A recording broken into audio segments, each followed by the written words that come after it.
Hi and welcome back to the channel. We are continuing Watchmen. The second episode just dropped a couple of days ago now. We know we're a little bit late. But yeah, this is episode 2 and it's called Martial Feats. And it's called Martial Feats of Comanche Horsemanship. That's a bit of a tongue twister. What's with these titles?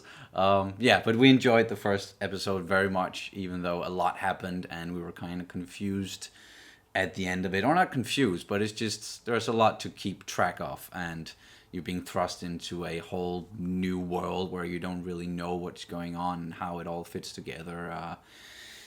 What's the state of the world right now? They don't really tell us straight away. We have to pick up clues here and there. But yeah, do you have anything you want to get into before we start this second episode? Nope. Let's just jump into it, and yeah, we're definitely going to be talking about it afterwards. I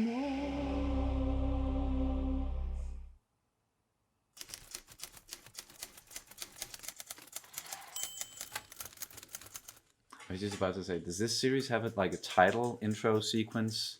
Because I didn't remember if the first episode actually had one, but no, probably not. Oh. We are in Germany now. What is democracy? Interesting. Do you enjoy the same rights as the white people do in America? Can you even ride in the South in the same streetcar with white people? And how about the law? Now, all this is entirely different in Germany. Colored people have mighty fine positions in business in Berlin and other German cities. Throw it away and come over to the German line. And you will find friends who will help you along.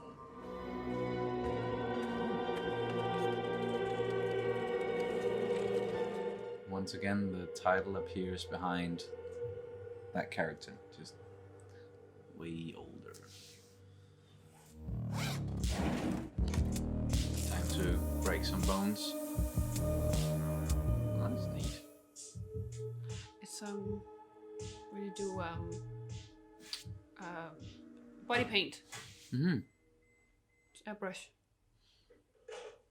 You got any sugar? No. Some bakery.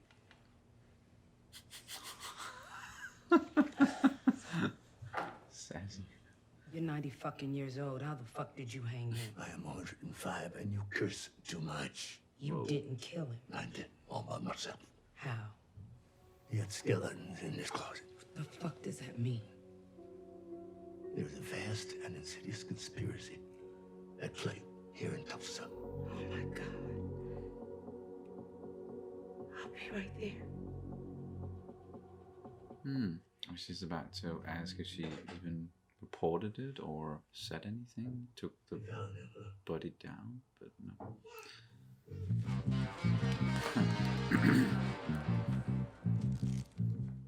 Yeah, there must be a reason for the cup of coffee other than... Baby alien squid on us, so we stay distracted. While he and his Lipstopper take away our rights. I guess, Newspaper stand conversations, of course.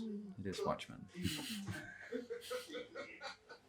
Does she really read all of these? Of course. Don't you?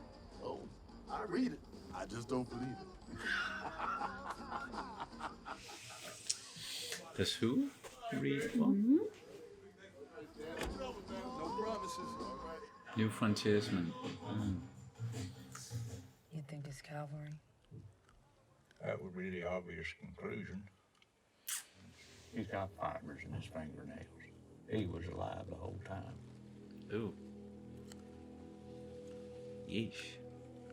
Was he high? He might have done some blow.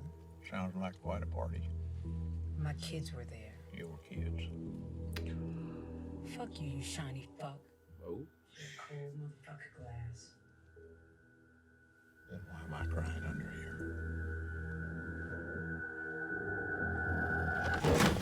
Oh! Jesus, fuck. fucking months! Right to see what's happening here. What? Nazi? I'm not a Nazi. Moth journalists. The fuck. But yeah, I guess that's a good way to get a good shot if you can fly. Yeah, but interesting. No. Calvin. Okay, I'm Close to midnight. What happens? 2 minutes to midnight. There's somebody in our house.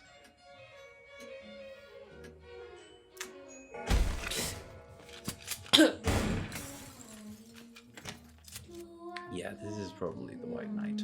Yeah. Skip house.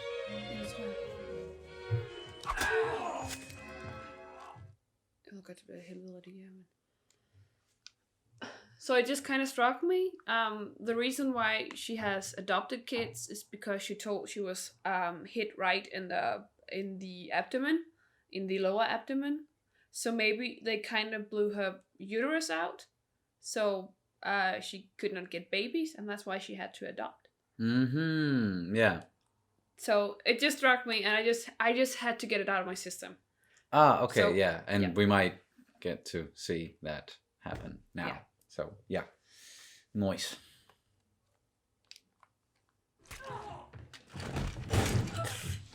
Yep, exactly. Right. Fuck.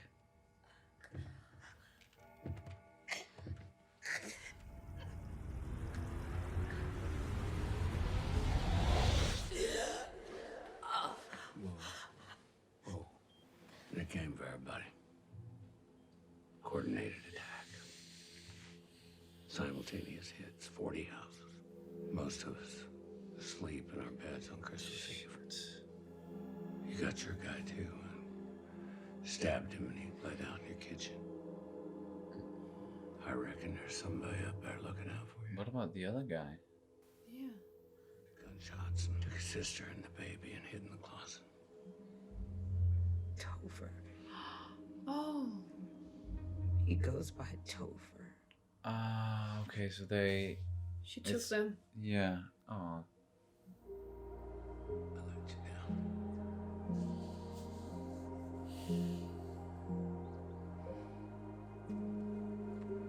You don't want to beat shit out of these fucks? You? She loves beating the shit out of these fucks. That much is indisputable. Get the fucking up! That's right!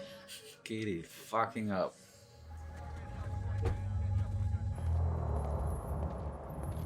Nice transition. All right.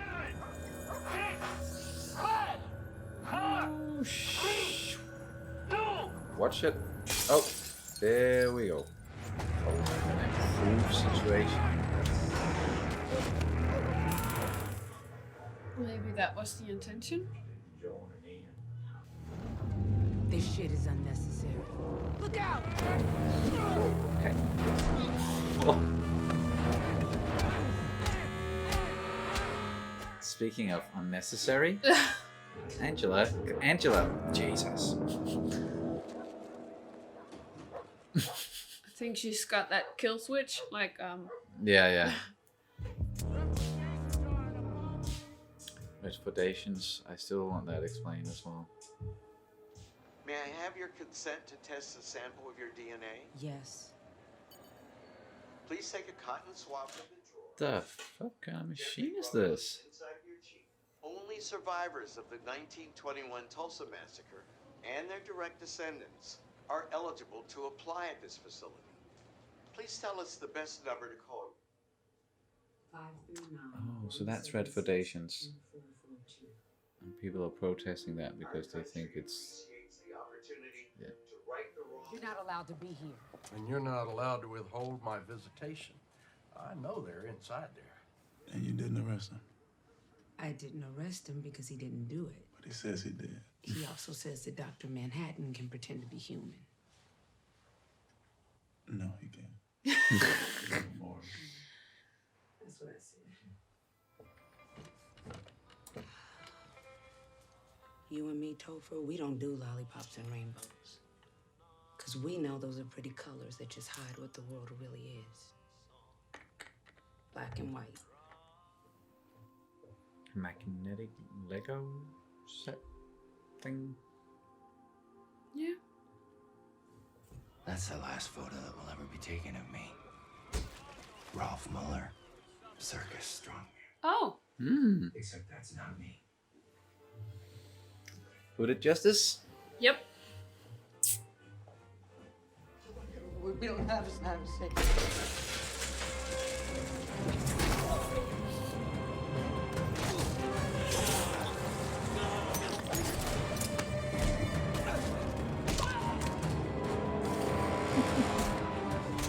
Now this is some Watchmen violence. Yep. Jeez.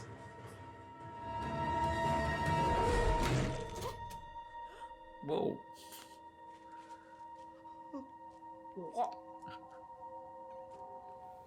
Honey, are you okay? Oh, Jesus! I'm so sorry. Oh. Okay. Night Owl goggles, maybe. Night Owl technology. Yeah, looks like it. Yeah, there we go.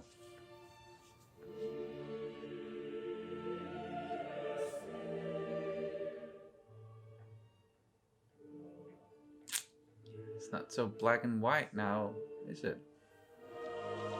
What? Automated tree? It's a jolly good fellow. Please, let's get on with it. It's a jolly good fellow, which nobody can do. And lab coats. It's eating same cake again? Has it ever occurred to you, Mr. Phillips? You are the prop. Would you like it to occur to me, sir? There are so many things I'd like to occur to you. What the fuck? All right, dimwits. On with the show. The hell is he up to? We know he's intelligent as fuck. So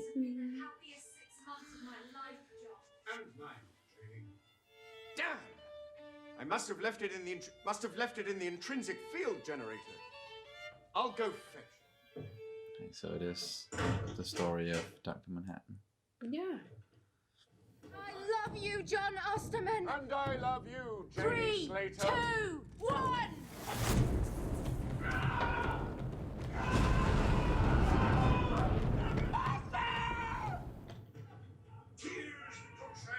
The fuck? Thrilled you enjoyed it, Master. Yeah, Ladies. clones. Gentlemen. Of course. Fantastic. Mr. Phillips, the basement will be perfect. So many We'll have a use questions. for him before too long. What do you help use of him? And it stopped. Has it stopped, Master? No, Miss Crookshanks. It's only just begun.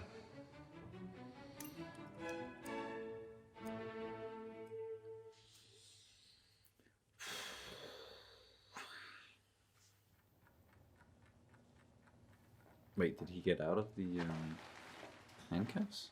And now he's just chilling? Noise. You left and then you came back. We haven't done talking yet. You said Crawford had skeletons in his closet, so I went and I looked in his fucking closet. Oh, I didn't mean literally. Well, guess what? You better tell me what the fuck is going on here or I'm taking you in. If you wanted to take me in, you would have done it by now. I would have been rescued anyway. Rescued by fucking who? I've got friends in high places.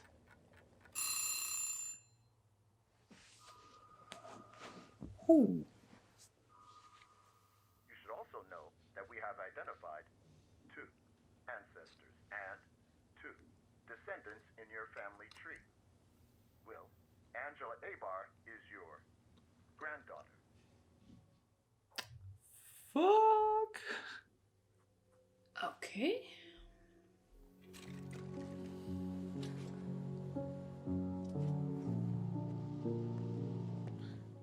Yeah, I want her to bring him in just to see who's going to rescue him. Like, Yeah. who's his friends in high places? Dr. Manhattan. Ozymandias. Laurie Blake. Yeah. Could be Laurie. Or, Night Owl. High places, of course. I have friends in the high places. Ah.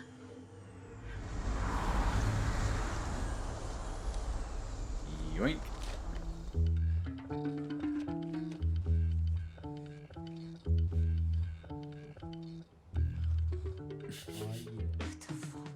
What the fuck?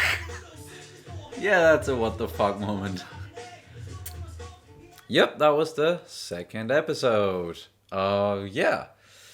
What the fuck, indeed. That was just... She was just speaking right from our minds. Yeah, exactly. And we were just talking about that. We were kind of curious as to, okay, who's the friends in high places and who's going to rescue him as soon as he gets taken in. And I was expecting for us to maybe find out what that all was going to be in the next episode, but nope, a flying something. We've guessed something in the way of maybe the Night Owl ship, but it was bigger, of course. It had to be larger, bigger. And it had hover technology, and it could of course lift a car with a big ass magnet. There's a lot of stuff with magnets in this as well, or not a lot, but there's some stuff with magnets at least. This was a big ass magnet that was that was able to pick up a car, and then we got the Lego magnet toy thing that Topher was playing with. But either way, that was a mystery there at the end. Yeah, but it's probably one we're gonna be, were we gonna have an answer at some point? Yes, definitely, and probably in the next episode they're going to get into that. Yeah. But hey, he's Angela's granddad or Mm-hmm. grandfather, yeah. Yeah. So we got some questions at least. Some questions answered at least. Yes, more questions as well. Yeah. But we got some. We have been wondering a bit, with Angela and why her kids were not black as her, and yeah, exactly. Well, it's obvious that of course they adopted, but it's more why, or what kind of circumstances led to them adopting white kids. And that was the White Knight. Exactly, and it was the kids of her former partner and his wife. And you were saying something about the guy who came to visit them and talked about something this is his day, it's his turn to see the kids or something? No. You remember from the last episode that Topher was attacking another boy in class. Yes. His dad. That kid's dad.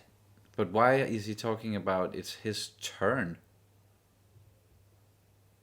Why is he there? What is he talking about? What does he want to do with the kids? Why is he there even? Oh yeah, okay, maybe I got it wrong then. I was just got it wrong.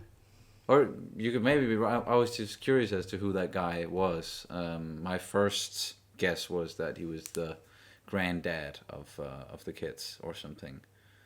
And he wanted to spend time with them, and he's obviously not on the best of terms with Angela. No.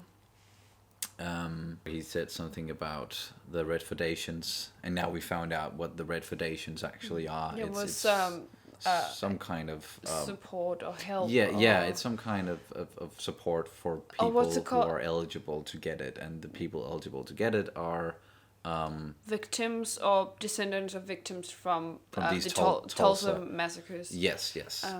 Red foundations are some sort of compensation. Yeah. Yes, exactly. And you have to, as we said, be eligible to get that, and you can do that by going into this museum kind of and give them a DNA swap sample. And then you can see if you're eligible to get this. And this is... That was also a very nice way of explaining red federations. And It was. And because I was wondering about how they were going to explain it to us and what it was. And because I was thinking in those lines as well, like it was going to be something like that. Yeah. Because that's how they were talking about it. And we got some answers because we were actually... after the last episode. Yeah. After we were done. It kind of dawned on us. Yeah, exactly. That was the exact expression. Yeah. It dawned on us that this Chief Judd was probably not as amazing and as good and heroic as we first anticipated. And there's been some we wondered whether he was actually cavalry or not, but it was definitely KKK, and I think it was unless it was planted. Unless but it was planted, not, yeah. Right now, I don't think that's the case. I think that I think there was also because there was something about when Angela was shot. Yes, that was very mysterious. There was a second guy. And the Judd did not mention him. No, not at all. It was just like, you got your guy. Like, there was only one guy. Yeah, so, yeah. And she, I think she kind of fainted before she was transported to the hospital, before she was shot in the head. And we see this Rorschach masked guy standing right above her. And the next thing we see is Judd. Yeah. The next, she wakes up and sees Judd. Yes, and there's a Rorschach face, and then she closes her eyes, opens them, and then there's Judd. Yeah, so I didn't know, maybe that wound in his shoulder. Maybe I didn't see if she got the other one, but if he got like a shoulder injury from that could have been her. But I didn't see if she got any. Okay. In that way, so you're thinking that he was one of the people who attacked her. Maybe. Okay. Yeah. Or it's, at least it's just. It feels like it was some sort of hint that maybe he was either behind this or just involved in this. But it could also be. I think it could also open to the a dialogue about like if you did something really bad in your past and you actually changed, do you still have to be punished for that horrible thing you did in the past, and are you actually able to change, and will people accept that change or not? I think that's a very interesting. But in relation to Judd or yeah. Okay, yeah. Because and I think this is also the whole thing with the like black and white and the whole Rorschach theme. He was very like there's only black and white, and you can be a very good person, but you can still do very bad things, and you can be a bad person and still do very good things. And it's just like I just think it's an interesting topic. This whole good versus bad, and can you ever be really good, and can you ever be like evil and stuff like that? Depends on your point of view, to quote another fictional character. But yes, there's a lot of grays, and like even Angela says herself, and she told Topher like this world is black and white. She said that, and it's like people only seeing rainbows. The kind of people that only see like I think it was a very nice analogy. Yeah. The colors, and then there were people like real people that only saw black and white, and it was just a little bit like, why can't you do both? Yeah, or it's just funny little comment there. And then we got like there's some sort of not a bad relationship between this the Wade fella, the guy with the mirror mask, the glass. and then Angela. There's something there, like he was also kind of sassy about this whole "it's not your kids" kind of deal. Yeah. And there was at least something there where like it kind of indicated that they're maybe not the best of friends. No, At least they're working together, but they're not friends in the same way that she was close to Judd. No, and maybe it's something about color for sure. Also because it felt like a little bit like he was between the lines were kind of hinting towards her color, maybe. Maybe yes. It's hard because we don't know who's what, and we like who's on what side, and even if there are like more than two sides, and it's, as we said, it's all gray, and we're kind of like not really trusting what anybody is saying and where they're coming from, and questioning everybody's motives, which I guess is a good thing to do, because it's already proven us right to be a little bit critical, especially with to get back to Judd. You were mentioning that before we got into the whole black and white stuff, but yeah, what happened to him, that we were talking about after watching the last episode and talking about it, was the whole thing about why did he lie to his wife about, no, I'm not gonna be driving, I'm gonna have this guy drive for me, and I'm gonna have protection, and he was going there all by himself, and then these small hints throughout the episode about him talking about, yeah, it's gonna be my funeral, and it's the end of the world, tick tock, and it's just a lot of hints as to what was maybe going to happen to his character, and that it was not going to be the cavalry.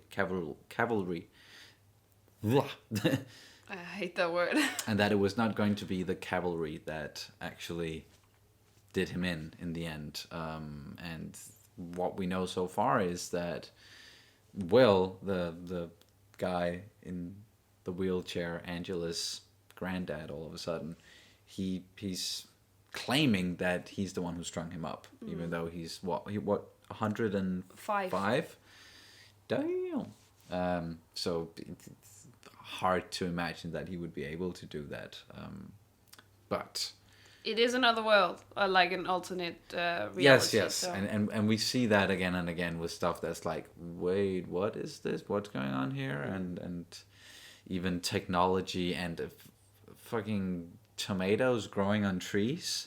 Yeah, but I think with the whole Ozymandias thing, I just remember that he had this. It was some sort of old extinct kitty or something that he brought back to life. Yeah, it was some sort of cat. Yeah, and he and that Bombastus, cat, I think it was called. Yeah. And that cat was like a genetic experiment he had. So I think the whole genetic experiment he did here, he kind of applied that to almost everything, especially with like humanoids. Yeah.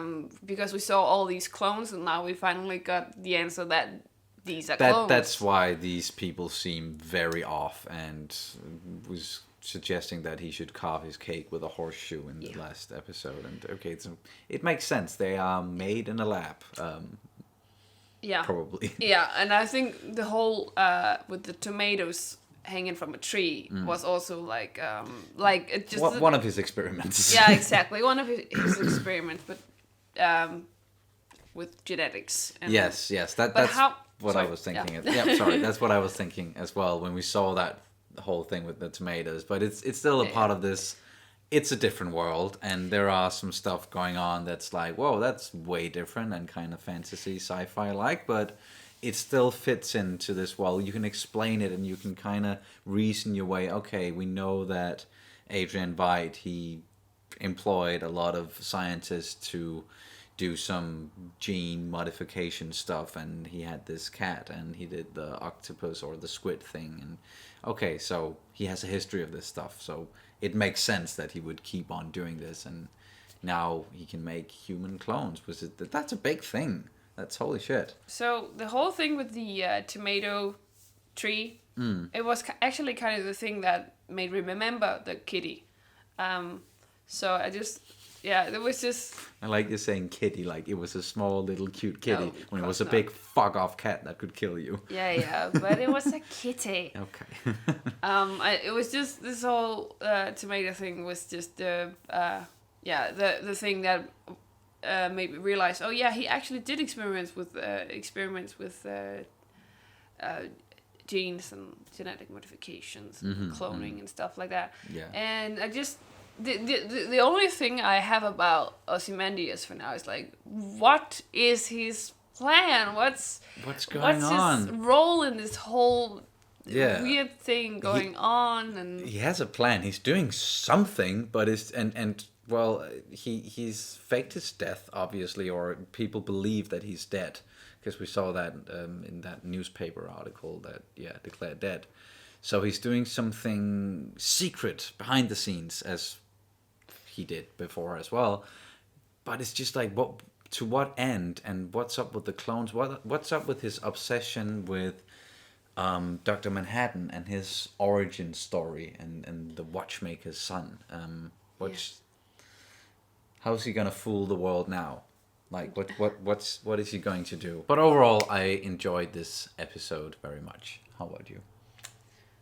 Yeah. It's a slow burn, and it is, and there's a lot of things to process, and once again, all these small things in the background, like newspaper articles and all like the headlines and all these hints and things that are kind of being hinted at, but still not really being told, and yes, there's a lot of like small plot lines that is just going on in the background alone. Yeah, probably, definitely. Like, a lot of stuff that we haven't even noticed is definitely going on. And I've imagined this being one of those series where the veil is being pulled back slowly, so it might feel like it's a very slow burn, like until maybe the last 2 or 3 episodes, and then a lot of stuff is going to happen. That's at least how I think stuff is going to unfold, or the pacing of this series is going to be, that we're going to get a lot of episodes like this, where it's like, it's a slow burn, we're getting a lot of information if we pay attention. And the more attention, like, the more we pay attention to what's going on, the more we'll get, the more we'll understand, and we'll be able to peel back the layers and all that. So yeah, I think I'm out of stuff to talk about, or I'm just gonna tease something I'm probably gonna talk about at another point. Hooded Justice. Yeah. We got a little bit about Hooded Justice. And I will get into that at another point when we're getting a lot more information about him and what his role is. Yes. And that kind of stuff. But the last thing I just want to highlight is, once again, the score of this series. It's like amazing. I'm really digging it, because it's like this low, very dark electronic kind of music. Yes. And it's pushing all the right buttons for me. Yes, it's really good. Trent Reznor, as we mentioned in the last episode, and a lot of you guys, like, I'm sorry, I did not know that was the guy from 9 Inch Nails, and I did not know that he had done other television stuff before. The only thing that I heard about him was that he did, like, he was a movie composer, and he's done a lot of stuff for Fincher, and like The Social Network is the one that comes to mind for me, because I really enjoyed the music in that one, which is very similar to this. But yeah, great. I think it's really good. So he's doing a perfect bang up job on this, and I know that Damon Lindelof, like, he really wanted him for this job as well, and he thought like he was the only one to do this, and I can kind of see why. Yeah, 'cause definitely. it fits perfectly into this world. Yeah. So far, at least. Yeah, it seems like he has some sort of affection towards hip hop music of different kinds. Kind of ending with some Beastie Boys, I think. Yeah, well, he's seems like he's drawing on a lot of stuff. I don't know if that's Trent Reznor decision to use, but Damon's at least, yeah. It was just the choice of music overall. in general. Yeah. But yeah, I think that's gonna do it for this reaction video to Watchmen episode 2. I'm not gonna say the title because it's a bit of a tongue twister for me, at least. Please, if you can, go and visit our Patreon page.